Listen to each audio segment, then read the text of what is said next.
Guíame, Dios, a donde quieras que yo vaya.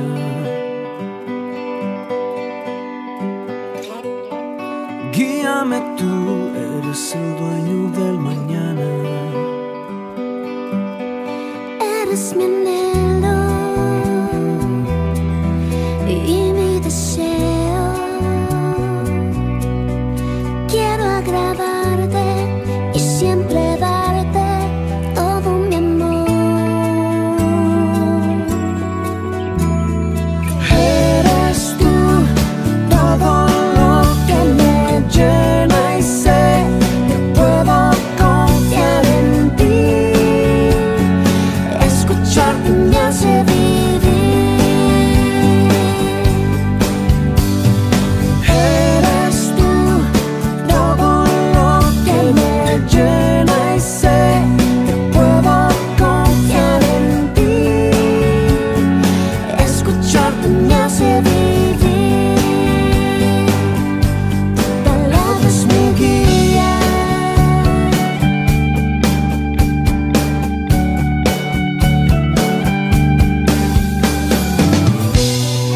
En tus promesas tengo toda mi esperanza.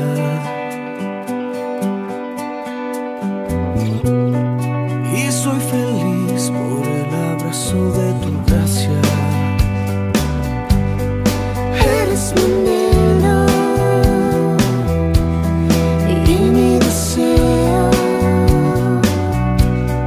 Quiero agradarte y siempre darte todo mi amor. Eres tú todo lo que me llena y sé que puedo confiar en ti. Escucharte me hace vivir. Oh, mi Dios, sé que Eres tú todo lo que me llena y sé que puedo confiar en ti. Escucharte me hace vivir. tu palabra es mi guía.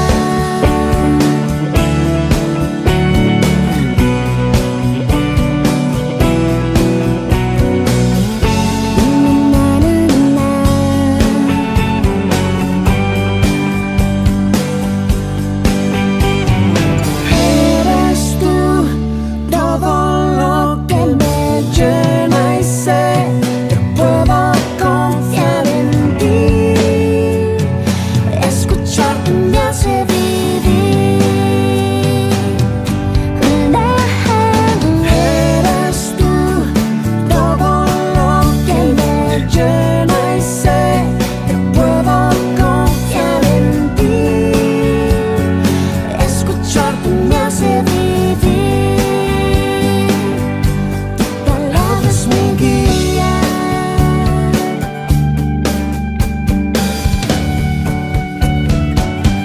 Tu palabra es mi guía.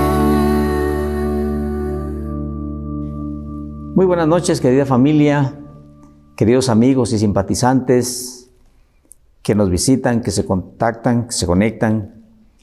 Bienvenidos todos a esta nueva reunión de bendición, de edificación, con la palabra de Dios y de oración unida, unánime por lo menos. Damos gracias al Señor que nos permite ya pues estar en un nuevo mes y continuar con nuestra, ¿qué le voy a decir? Ya con nuestra devoción, con nuestra costumbre de devoción, de meditar algo de las Sagradas Escrituras, de orar unánimes para presentar delante del Señor nuestras gratitudes, nuestros reconocimientos y, bueno, nuestra adoración. Y también para disponer nuestros corazones a oír su voz. Hoy vamos a meditar en el libro de Job. Job es el que está inmediatamente antes de los Salmos.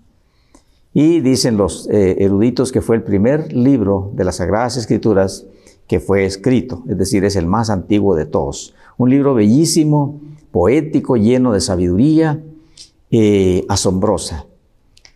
Y que narra la experiencia de un hombre llamado Job, precisamente, al que le tocó vivir una aflicción terrible, durísima, y los consejos, la intervención de unos amigos que lo visitan para consolarlo, para fortalecerlo, y resultaron también acusándolo, y también cómo Dios se manifiesta a través de este libro importantísimo. Si usted está sufriendo alguna adversidad, este libro le va a fortalecer grandemente, le va a dar mucho entendimiento. O si conoce a alguien o tiene a alguien amado que está pasando en una situación difícil, pues recomiéndele leer el libro de Job. Lea el libro de Job, es una bendición del libro, asombroso, poético, hermoso. Vamos a leer el capítulo 33 de Job, capítulo número del 14 al 18 y después del 27 al 30. Job capítulo 33, del 14 al 18 y del 27 al 30. ¿Usted qué dice? ¿Habla Dios hoy? ¿Será que Dios habla hoy? Bueno, yo le digo que sí. Dios habla hoy, a través de su creación, a través de las personas, a través de las circunstancias que nos pasan. Dios nos habla. Pero lo más confiable, dice la misma Escritura, en una de las cartas del apóstol Pedro dice que lo más confiable es la misma Escritura, donde Dios habla. Y entonces donde no hay pues confusiones, no hay enredos, sino que palabra clara, poderosa, hermosa para nuestras vidas. Job capítulo 33, versículos del 14 al 18 y del 27 al 30 dice así. Mejor si usted lo verifica para que no haya temor de engaño, ¿verdad? Hablamos la palabra de Dios. Dice, sin embargo, en una o en dos maneras habla Dios, pero el hombre no entiende. Job 33, 14. Por sueño, en visión nocturna, cuando el sueño cae sobre los hombres, cuando se adormecen sobre el lecho, entonces revela al oído de los hombres y les señala el consejo. Cuando dice los hombres, pues se refiere a hombres y mujeres, ¿verdad? Para quitar al hombre de su obra y apartar al varón de la soberbia. Detendrá su alma del sepulcro y su vida de que perezca a espada. Y los versículos del 27 al 30 dicen así. Él mira sobre los hombres y mujeres.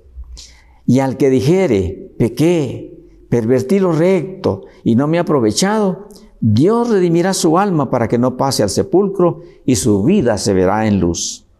He aquí, todas estas cosas hace Dios 2 y 3 veces con el hombre, para apartar su alma del sepulcro y para iluminarlo con la luz de los vivientes.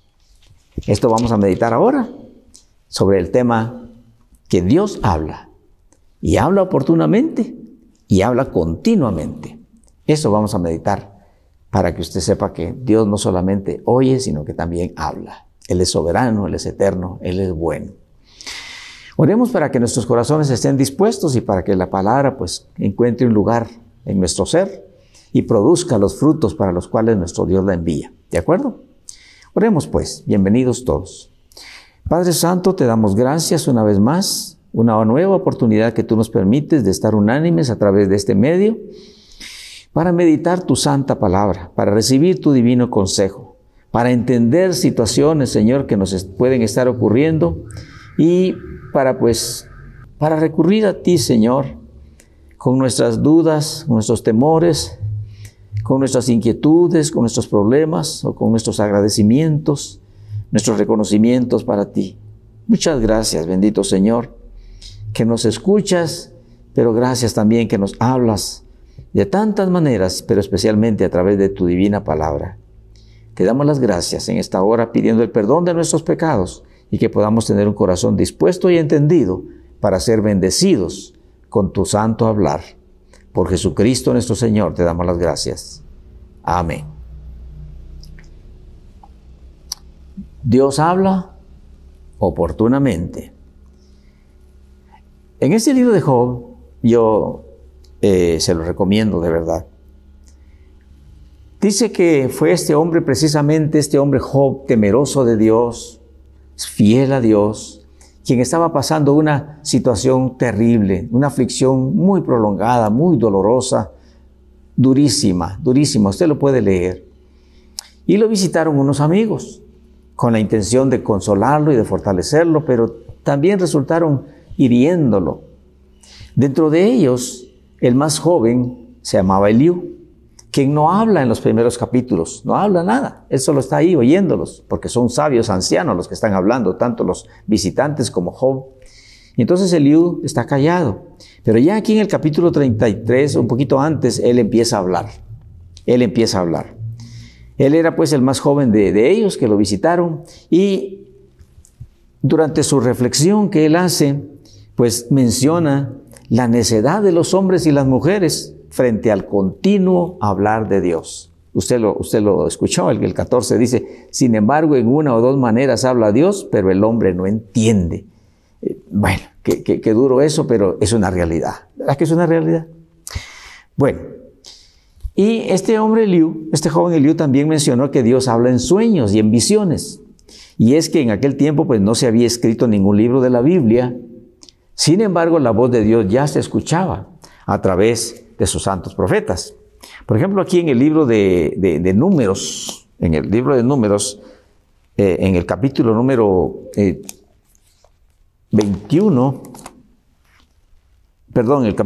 12, Dios le dice a los hermanos de Moisés, capítulo 12, versículo 6, a los hermanos de Moisés, a Aarón y a María, Dios les está exhortando, los está amonestando porque ellos se pusieron a criticar a su hermano Moisés.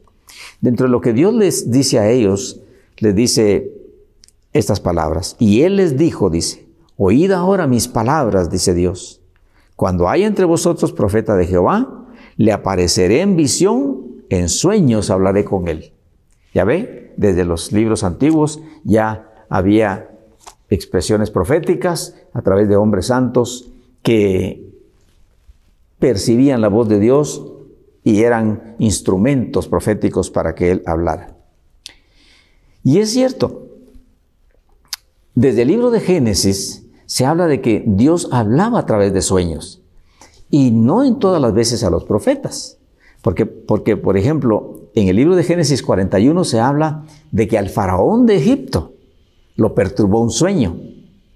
Y en ese sueño, él soñó, valga la redundancia, 7 vacas gordas y 7 vacas flacas.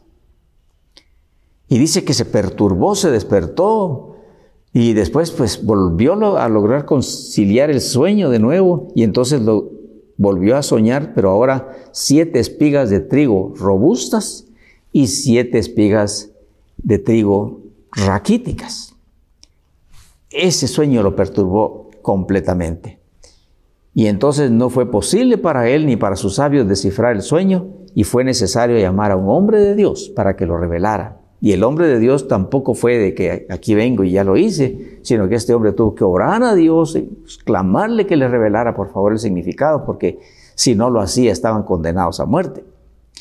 Y lo que Dios estaba profetizando ahí, que está revelado en el mismo libro, es que estaba anunciándole al faraón que venían 7 años de abundancia y 7 años de escasez. Eso permitió que hubiera preparación y que hubiera salvación de hambruna a todo Egipto y a otras naciones más. Dios habló oportunamente. En otra oportunidad, en el libro de Daniel, capítulo número 2, Dios le habla a otro gobernante. Dios le habla al emperador Nabucodonosor. Y él lo que sueña es una imagen muy gigantesca. Pues daba miedo, dice. Y esa imagen estaba compuesta de 4 metales: oro, plata, bronce, hierro. Y la parte de abajo, porque era una estatua humana, la parte de abajo estaba una mezcla entre hierro y barro. Y todo eso tenía su significado. Nabucodonosor no pudo interpretar ese sueño, ni sus sabios lo lograron hacer. Fue un profeta de Dios, el profeta Daniel, el que le reveló qué significaba esa estatua. Y esa estatua estaba profetizando los 4 imperios que habrían en esta tierra, que ya estaban en marcha desde el mismo imperio en que estaba Nabucodonosor, que era el imperio caldeo. Después vendría el imperio medo-persa, después vendría el imperio griego y después vendría el imperio romano, que eran los que simbolizaban cada metal. El oro, Nabucodonosor, la plata, los medo-persas, el bronce, los griegos, y el hierro, los romanos. Y en los pies de la estatua, hierro y barro que simbolizaban, está narrado en el libro de Daniel capítulo 2, los intentos de mezclas humanas, de acuerdos humanos en esta tierra que se están dando hoy, pero que dice que no se logran verdaderos acuerdos, como no se puede mezclar el hierro con el barro. Y luego también habló en figuras Dios. Por ejemplo, ¿recuerda usted cuando le habló a Moisés en el capítulo 12 de Éxodo? Le habló que iban a celebrar una fiesta llamada Pascua. Y ahí le ordenó que cada familia inmolara un corderito. Ese corderito era una figura profética del Cordero de Dios que vendría un día del cielo para morir, para darnos salvación. Ese corderito, pues, en cada familia prefiguraba y profetizaba la venida de nuestro Señor Jesucristo. En una oportunidad también, en el libro de Números, que fue donde me equivoqué al inicio, resulta que el pueblo de Israel que iba por el desierto resultó, por causa de sus continuas murmuraciones y reclamos y inconformidades y todo eso, aunque les ha de haber ido duro, ¿verdad? No es de criticarlos, pero es de comprenderlos realmente, pero Dios les tenía una promesa y ellos iban protestando y protestando. Entonces surgió una plaga de serpientes en el desierto. Y dice que persona que picaban o mordían, persona que moría. Y entonces reconocieron que habían pecado, le clamaron a Moisés que por favor orara a Dios, hacer algo porque se estaba muriendo la gente. Y entonces Moisés intervino, oró al Señor y el Señor le dijo, levanta una serpiente y ponla sobre un asta, una serpiente de bronce. Y toda persona que sea mordida por una serpiente, que mire esa asta y esa serpiente y no morirá. Y así ocurrió. Y esa asta y esa serpiente todavía es un símbolo que usan los médicos, todavía, porque ahí hubo sanidad. Pero esa visión profetizaba la cruz de nuestro Señor Jesucristo. Que todo aquel que creyera en el sacrificio de nuestro Señor Jesucristo hecho en la cruz, así levantado como fue en aquella oportunidad de asta, que podría alcanzar la salvación.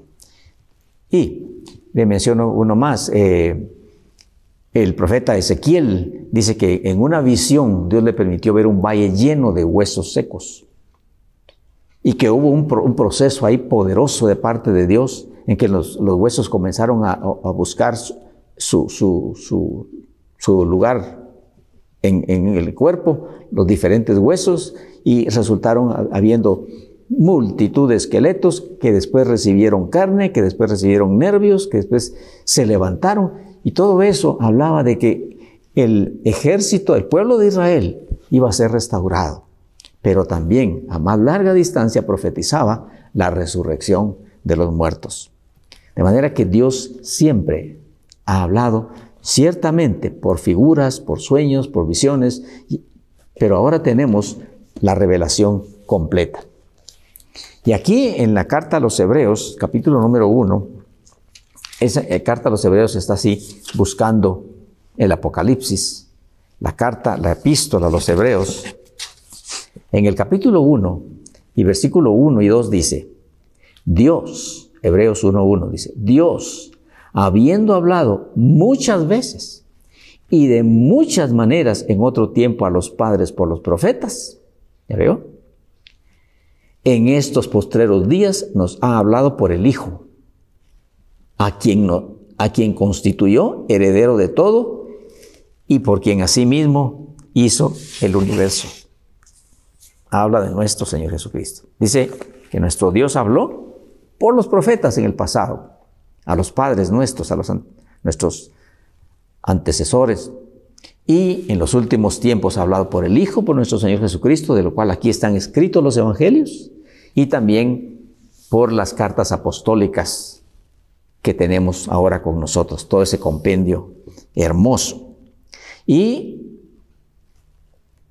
el hablar a través de nuestro Señor Jesucristo no solamente lo revelaba a Él, su carácter, su linaje santísimo, Dios con nosotros, sino que también revelaba sus enseñanzas, sus promesas preciosas para con nosotros. Y las cartas apostólicas eran para que explicarnos los evangelios, para revelarnos los evangelios, para que no tengamos el pretexto de decir que no conocemos la voluntad de Dios o que no entendemos la voluntad de Dios, porque ahí está claramente como para que nosotros solamente la veamos y la obedezcamos.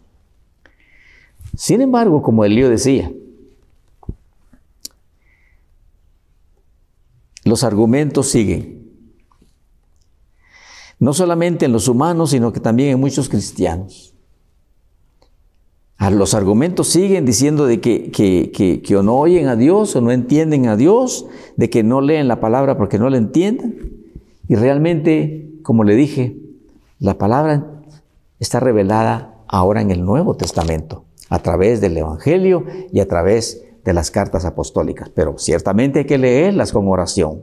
Y también hay que escuchar a los hombres y mujeres que Dios ha levantado como maestros de la palabra, que han estudiado las raíces del lenguaje, que han estudiado las costumbres de aquellos pueblos, que han estudiado los contextos en los cuales se dictó la palabra, cómo fue, a quién fue, y los personajes que reúnen, las circunstancias que se vivían, y todo eso, incluyendo los lenguajes en los que fue escrita originalmente, como fue el hebreo, el arameo, al principio en el Antiguo Testamento, luego el griego en el Nuevo Testamento, y que ahora ya por la gracia de Dios fue traducida a tantos idiomas esta palabra, incluyendo al nuestro, para lo cual podemos nosotros no solamente leer, sino entender el hablar de Dios.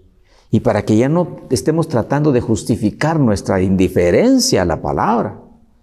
Porque decir que no la entiendo y que no la leo porque no la entiendo es justificar la indiferencia que tenemos de no leerla. O para justificar la reincidencia en el pecado, en el mal hacer, para justificar el carácter, por ejemplo, las costumbres que no son agradables a Dios y tantas y diferentes formas de pecado. Eso es lo que se dice, ¿verdad? Es que no la leo porque no la entiendo. Bueno, quizá alguno dirá, pero mire, hay quienes no saben leer. Hay quienes no saben leer o hay quienes no pueden leer porque ya se convirtieron ya siendo ancianitos cuando ya no pueden leer. Bueno, eso también está resuelto. En Apocalipsis 1 dice la misma palabra, dice en el versículo 3, dice, bienaventurado el que lee. Eso es para los que saben leer. Y los que oyen, para el que no sabe leer, las palabras de esta profecía y la guardan y la hacen y la cumplen y la obedecen. Bienaventurados son, porque el tiempo está cerca. O sea, nadie se escapa, nadie puede justificar el no conocer algo de la palabra de Dios. Y un pastor muy destacado en los Estados Unidos, que ya está en la presencia de Dios, él también decía, no se preocupe por lo que no entiende, decía. Preocúpese por lo que ya entendió.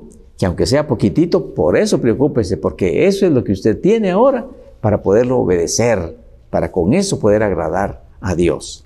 Pero qué mejor que tener la palabra del Señor continuamente, conocer más y más del carácter de nuestro divino Creador, de nuestro Santo Redentor Jesucristo, de la labor del Espíritu Santo, nuestro ayudador, nuestro consolador, incluso el ministerio de los ángeles y los personajes de la antigüedad, cómo Dios los usó, hombres y mujeres que Él usó, no para que los adoráramos, sino para que pudiéramos nosotros estudiar sus experiencias, estudiar sus vivencias y su obediencia o su rebeldía para librarnos de ellas.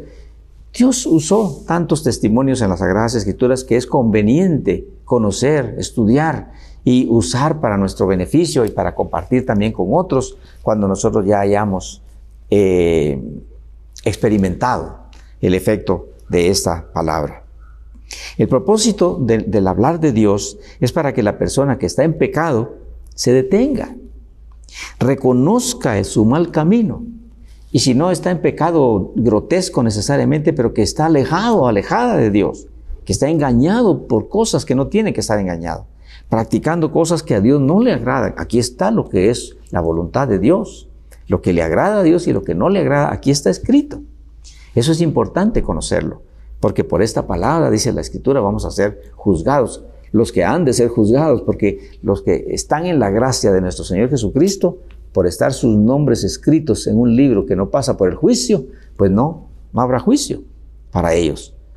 Pero hay quienes sí tendrán que ser juzgados porque no quisieron en su tiempo, cuando Dios habló oportunamente o cuando Dios habló continuamente como lo hace ahora, no quisieron cambiar sus acciones que le están conduciendo al desastre en esta tierra, en esta vida terrenal y a la pérdida de la vida eterna.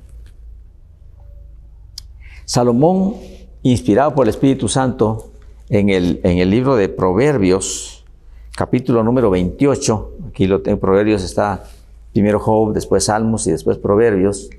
En el capítulo número 28, en los versículos 9, dijo el Espíritu Santo ahí a través, dice, el que aparta su oído para no oír la ley, la palabra de Dios, su oración, dice aquí, también es abominable. En la versión internacional dice algo así como, el que no quiere oír la palabra de Dios, también su oración es rechazada. Mire qué tremendo. Y yo creo que eso es justo. Eso es justo porque no se trata solamente de que yo hable de abajo para arriba, y pida, y que no oiga al Señor con lo que me dice, con lo que me pide, con lo que me ordena. Es justo. Entonces dice la palabra del Señor que el que aparta su oído, no quiere oír la palabra de Dios, tampoco su oración quiere ser oída. Aquí lo dice. Proverbios 28, 9. Pero en el versículo 13 del mismo Proverbios 28 dice, el que encubre sus pecados no prosperará, mas el que los confiesa y se aparta alcanzará misericordia. Así dice Proverbios 28, 13. O sea, Dios no solamente señala y juzga, sino que ofrece, extiende sus manos de amor y todo alrededor de su santa palabra que es su hablar. En el libro de Isaías, el profeta Isaías también, el capítulo número 1, eso pues no lo vamos a leer, pero Dios mostró su indignación, en el capítulo número 1, mostró su indignación para aquellos que se empecinan en su costumbre, en su vida, en su pecado, que se empecinan en su necedad, en su indiferencia, en su desobediencia, en su rebeldía, en los que se justifican a sí mismos estando en una vida desagradable delante de Dios. Dios lo mostró. Y tal vez sí le voy a leer por lo menos unos pocos versículos del capítulo 1. Mire cómo lo dice. Se refiere al pueblo de Dios. ¿Es usted pueblo de Dios? Bueno, aquí se refiere a Israel, ¿verdad? Pero mire cómo era Israel. No para juzgar a Israel, sino para ver si nosotros no estamos ahí. Oiga lo que dijo el Señor. Oiga lo que dijo el Señor. Crié hijos y los engrandecí, y ellos se rebelaron contra mí. Isaías 1:2. Crié hijos y los engrandecí, y ellos se rebelaron contra mí. El buey conoce a su dueño. Mire esa comparación. Y el asno el pesebre de su señor. Israel, mi pueblo, ¿verdad? Así dice el Señor. No entiende, dice. Mi pueblo no tiene conocimiento. Oh gente pecadora, pueblo cargado de maldad, generación de malignos, hijos depravados, dejaron al Señor, a Jehová, y provocaron a ira al Santo de Israel. ¿Por qué quieren ser castigados?, dice él. ¿Por qué se rebelan todavía? ¿Es que la cabeza está enferma? ¿Es que el corazón está doliente? ¿A qué se debe esa conducta?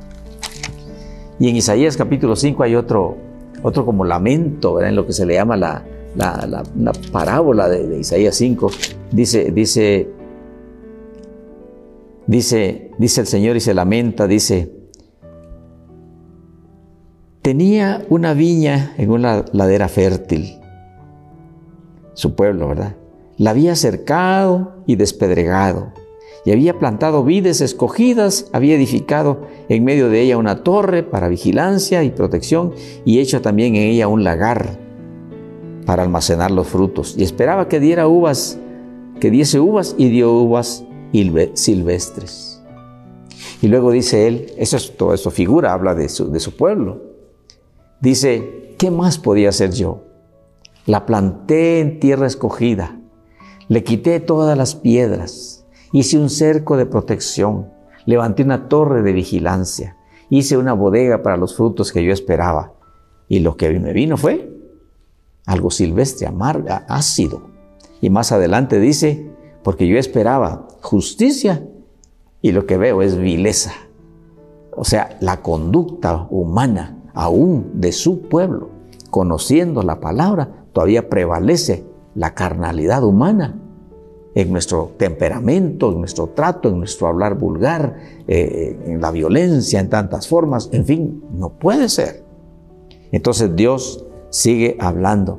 Y ahí en Isaías 1, como le decía, Él todavía dice que Él no quiere recibir el culto de los desobedientes.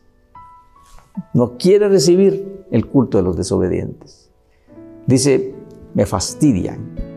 Porque puede ser que haya adoración, que haya oración, que haya canto, pero no hay obediencia, no hay cambio.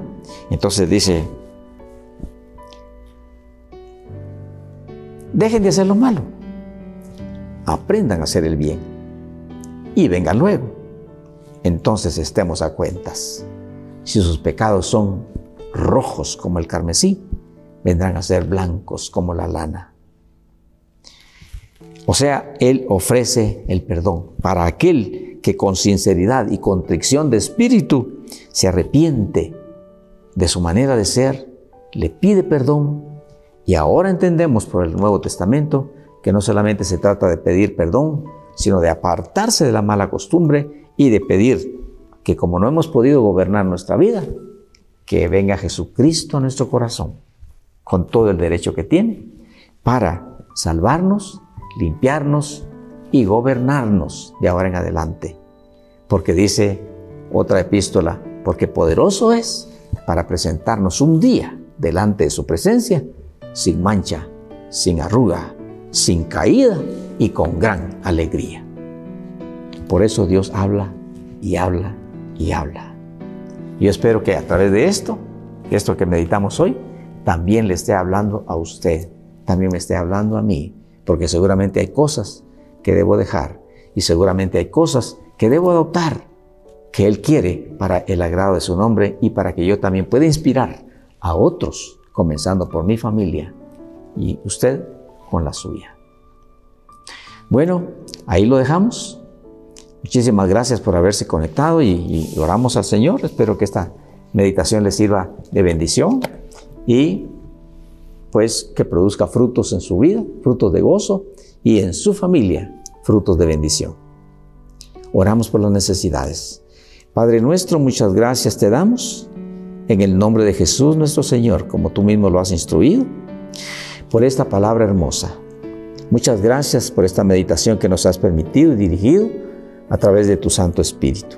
Yo te ruego, bendito Señor, que lejos de enojarse a alguien, que reflexione y que accione para buscar de ti, si así lo necesita, tu misericordia, tu perdón, tu poder transformador para su vida y para su familia, para que haya salvación y salvación y salvación, y tu reino se extienda y el engaño desaparezca, y que haya milagros y milagros de nuevos nacimientos, para que, bendito Señor, tu casa se llene, como dice la Escritura.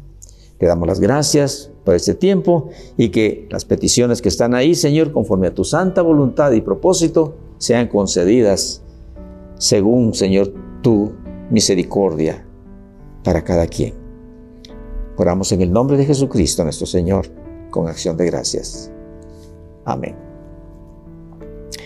Muchísimas gracias por haberse conectado o por visitar la página. Esperamos que el Señor nos permita una nueva comunicación el domingo próximo con una nueva meditación de la palabra de Dios. Que el Señor les proteja, les prospere en todo, conforme a sus grandes riquezas en gloria, y que les responda sus oraciones y les sorprenda con muchas bendiciones. Hasta entonces, hasta pronto, si el Señor nos permite vernos otra vez. Bendiciones. Señor, hemos estado en tu presencia y te hemos dicho en esta noche que nos llenes. Tenemos deseos de ser llenados de ti, Señor. El deseo de nuestro corazón es poder llevar, Señor, lo que tú has puesto en nosotros a todas las naciones y a todos los pueblos. Señor, estamos respondiéndote en esta noche. Después de llenarnos tú, ahora nosotros te decimos a ti, Señor, con todo el corazón: heme aquí, yo iré, Señor. Heme aquí, yo iré, Señor. Envíame a mí, que dispuesto estoy. Llevaré tu gloria a las naciones.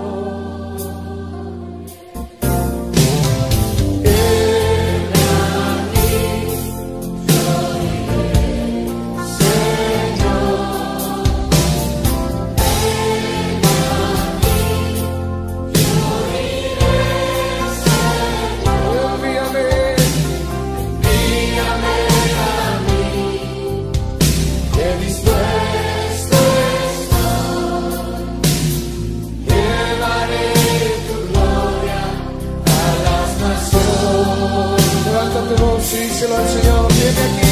Ven aquí, yo iré, Señor. Ven aquí, yo iré, Señor. Envíame a mí, que dispuesto estoy. Llevaré tu gloria a las naciones.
Aquí estamos, Señor. Nosotros iremos. Aleluya.